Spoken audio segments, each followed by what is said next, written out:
Back at school, CNA is furious at Jay for missing their competition, and Cookie scolds her for ignoring his calls.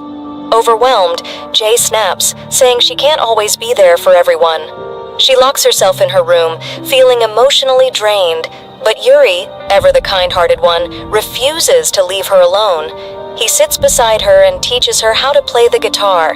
As they sit close together, tension builds. Jay zones out, staring at him, and he leans in.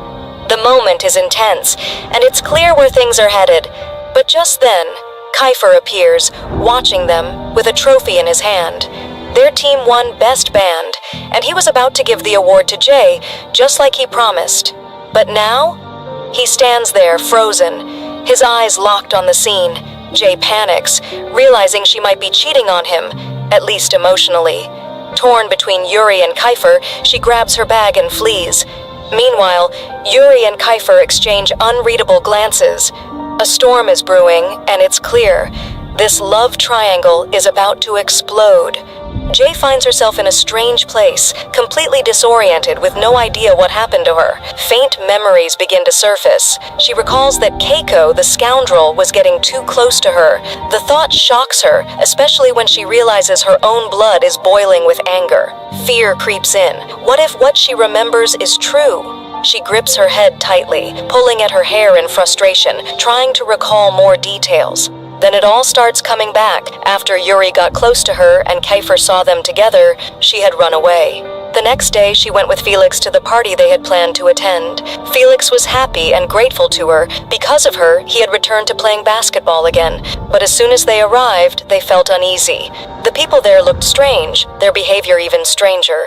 Then Keiko appeared, welcoming them in as if the place was theirs. That's when they discovered that Keiko wasn't just a guest. He was the owner of the house and the host of the party. He was already drunk and barely in control of himself. As they entered, the scene was wild, chaotic, loud, completely out of hand. Jay tried to talk to someone, but she must have looked like a fool in the crowd. Keiko grabbed a mic, thanking Felix, saying he was the reason for their victory. The whole room erupted, gathering around Felix to celebrate and take pictures with him. Meanwhile, Jay was starving. She started looking for food and eventually found some. She noticed a group of Vietnamese people eating ramen and casually told them, "Pretend I'm not here," before stealing a plate and running off. As she moved through the party, she spotted Mika standing with a strange man. Furious, she stormed over. "You traitor! If Calix finds out, do you know what he'll do to you?" The strange man turned around, and to her shock, it was Calix himself, disguised with a fake mustache and wearing filthy clothes. He explained that he had to sneak in like this because the division had banned them from attending. If Kiefer found out, he'd never let it slide, and besides, he couldn't stand Keiko. He advised Jay to stay for 30 more minutes, then take Felix and leave before things got out of control. She agreed, handing her food to Mika before heading to the bathroom. When she came out, she saw a sleazy guy trying to get too close to her. Before she could react, Keiko stepped in, stopping him. "No need to get upset," he told her smoothly. He then started talking to her in a way that seemed friendly, gradually luring her in until, before she realized it, she had taken a sip from the drink he handed her. Everything started spinning. Downstairs, she found Felix lying on the floor, beaten and barely conscious. "They tricked us," he muttered. "It was all a setup to trap us. You have to run." But before he could finish, Jay's vision blurred and she collapsed. She woke up in the present, unable to remember anything more. Frustrated and scared, she decided to leave the house. Everything was strangely tidy, no people, no noise. Then, suddenly, someone approached from behind, startling her. She turned to face a young man. There was something oddly familiar about him. He reminded her of Kiefer. "You should check on his little brother," he told her, explaining that Calix and his friend were outside by the swimming pool. He suggested she go meet them. Stepping outside, she saw them all sitting around, enjoying themselves, except for Felix, who looked wrecked from last night's beating. Jay ran to check on him, and he told her that the group had actually saved them. Behind her, Yuri and Kiefer appeared. Kiefer, arms crossed, asked coldly, "Why did you go to that party last night?" "I don't remember," she admitted. "How did you even find us?" Calyx sent a message, he replied. He couldn't find you and he was worried. He has a soft heart, you know. So he gathered his men and came for them. Jay's anger flared. All right, which one of you bastards changed my clothes? She demanded. And did you look at me? Kiefer smirked. Relax, we didn't see anything special. He refused to explain further, clearly amused by her flustered reaction. Meanwhile, she stood there, caught between these handsome troublemakers, unable to decide who to glare at. Take a seat, people. The way she's staring at them, you'd think she was about to eat them alive. The guys backed off and began recounting what had happened the night before. When they arrived at the party, they searched everywhere for Jay but couldn't find her. Then Garz showed up and realized she was missing. He questioned Felix, who admitted that Keiko had taken her, but no one knew where Keiko had gone, except his friends. Garz didn't hesitate. He threatened them until they spilled the location. Then he told everyone else to stay back, because what was coming next was going to be a bloodbath. While his men carried Felix out, they started beating Keiko's crew into the ground. Once they were done, they rushed upstairs, only to find Garz already there, holding Keiko by the collar, punching him mercilessly. That bastard was trying to touch her, Garz growled. He reassured the others that Jay was safe and stepped inside to dress her himself. Well, he is her cousin, after all. When they checked on her afterward, Garz advised them to take her away before things got worse. Kiefer, ever the gentleman, carried her back to his place. And that's how she ended up here. Now, in the present, the group stood around her. Yuri smirked knowingly. You like her, don't you? He teased Kiefer, trying to provoke him. Kiefer rolled his eyes. You're an idiot. Yuri pressed on. You're too much of a coward to admit your feelings. He then suggested Kiefer take Jay out of their plans before things got dangerous, but Kiefer, stubborn as ever, refused to acknowledge his emotions. I don't love her, he declared. I'm sticking to my plan. His grip tightened around his cup, his frustration so intense that it cracked in his hand. Yuri fell silent for a moment, lost in thought. Back when he was on watch duty with Jay, she had asked him directly, "Do you like me? Do you have feelings for me?" He had sighed. I can't lie to you, but I also can't confess. And I won't deny it either. I don't want to lose you. Jay had been left speechless. So what now? Are we just going to dance around this forever? But she decided to let it go.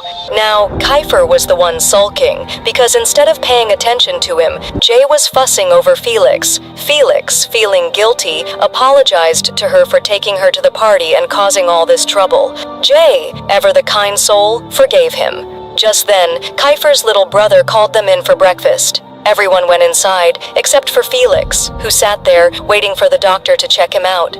You really do look like crap, someone muttered. Before they go inside, Jay asks Yuri how Koki hurt his hand. He tells her that Koki got angry and smashed a glass, then warns her to stay away from Kiefer's brother because he's even worse than Kiefer himself. But in her mind, Jay thinks, no way, no one could be worse than that scoundrel. Just before dinner, Jay is surprised to see a little boy, Kiefer's youngest brother. He's sharp and observant, immediately teasing Kiefer. Nice, you brought your girlfriend. It turns out this kid is just as cunning as his older brother, considering he's dating Yuri's little sister. Naturally, everyone starts roasting him. Isn't it a bit early for this stuff? Jay grows anxious, wanting to leave quickly because she knows her family must be worried by now. Koki reassures her that they already know where she is. Trying to lighten the mood, Yuri hands the little brother a phone. Call my sister, she wants you, he jokes. Didn't we already talk about this? You're too young for this nonsense. Then he turns to the others. You guys are the real problem here, helping them out like this, you scoundrels. The next day at school, it's the last class of the term before vacation, and the school is giving them a send-off. Of course, the students, especially Jay, are celebrating. She asks Say if he actually managed to ace the exam, and he replies indifferently, "What do I care if I did or not?" Jay calls him a failure and insists there's no way he could have gotten a perfect score, so they make a deal. If he did ace it, she has to take him out for dinner, on her dime. Say refuses, so Jay raises the stakes. Fine, I'll dye my hair. He reminds her that dyed hair is against school rules. Oh, really? Then how come Yuri gets away with it? She fires back, but Say reveals, that's his real hair. Jay is stunned. Then he makes another bet. If I did ace the exam, you have to choose your favorite among us and kiss him in front of everyone. She agrees. That night, she attends a costume party for kids, and Sei, ever the child at heart, is having the time of his life playing with them. At some point, Jay spots a boy who looks just like Kiefer's little brother. Confused, she brushes it off until she turns around and sees the real one behind her. "What are you doing here?" he asks. Jay jokes around with him, but he coldly reminds her, "We're not that close." Then he snatches the candy from her hands, right as Koki enters. "Fill your pockets while you're at it. Didn't I teach you any better?" Koki taunts. The little brother shoots back, "You didn't raise me at all." Oh boy, family drama. Let's save this for home, Jay thinks. Eventually, Koki leaves and Sei returns, having stolen candy from a little girl. This, of course, leads to trouble when her father confronts them. But the situation takes a weird turn when the man starts hitting on Jay, asking her out. Koki steps in, snapping, "Show some respect. Can't you see I'm standing right here?" The man scoffs. "Why? Are you her dad or something?" Koki smirks. "Worse, I'm her husband." The guy is so stunned that he bolts, completely forgetting whatever he was mad about. Meanwhile, Jay clutches her chest. Did I just hear that right? Koki then informs her that Kiko got expelled from school for the trouble he caused. "I warned you to stay away from him," he adds, "and from now on, I'm your husband. You have to listen to me." Jay is dumbfounded. Husband from which dimension exactly? Koki offers to take her somewhere quieter, away from all the noise. Later, when they return, he asks her to wait while he gets her a drink. Suddenly, a sleazy guy tries to hit on her, but before he can get close, a striking man with piercing blue eyes steps in and pushes him away. When the man introduces himself, Jay is startled. They have the same last name. He smiles. "I know you must have a lot of questions, but save them for later." He takes her number before leaving. Koki returns, handing her the drink, and they sit together to watch the performances. One of the girls eyeing Koki makes Jay jealous, but she keeps her cool. "No way am I letting it show." Meanwhile, Sei is off shamelessly flirting with other girls. Jay scoffs. If Reiki were here, she would have dragged him away by the collar. Irritated, she nudges Koki. "If you want to dance, go ahead. You seem to like the attention." Before he can respond, one of the girls pulls him onto the dance floor. Jay huffs, standing to the side like an awkward mess. She dances a little, but it's completely uncoordinated, more like a random flailing mess. Yet to Koki, it's the most entertaining thing in the world. He walks over, grinning. "You should dance with me instead." Just as they start getting into it, the music changes to a slow dance for couples. Koki leans in. "May I have this dance?" Jay hesitates, then nods. As they move, she places her hands on his shoulders. "Wow, I think I've loved him for a really, really long time." He rests his hand on her waist, pulling her close. The moment intensifies, and she loses herself in it, eventually leaning against his shoulder. Then, out of nowhere, Koki tilts her chin up and kisses her on the forehead, and at that moment Jay realizes, "I love him." Just as Koki starts leaning in closer, the screen fades to black.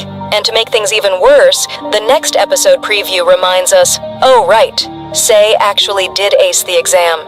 Now he's going to hound Jay about their bet, to pick her favorite and kiss him in front of everyone. We see protagonists standing there, enjoying all the romance and butterflies, and from the look in their eyes, all the hopeless singles out there can definitely feel the sting. Then she heads home. And now begins the phase of silliness, or more accurately, the early crush awkwardness, where each one says a simple word and then gets shy about it. They even find excuses to stay standing together as long as possible. So when he tells her good night, she replies, "You too." And our guy starts swooning, then leans in even closer, and boom, he kisses her on the forehead. Now hold on. What do you think this is? This is a respectable summary from a respectable lady. After what happened, she starts feeling confused about her emotions. When Kaffer leaves, Kars comes out and yells at her for coming home late. She tells him, "You're not my dad, don't talk to me like that." He lets it go, and just tells her to come inside behind him.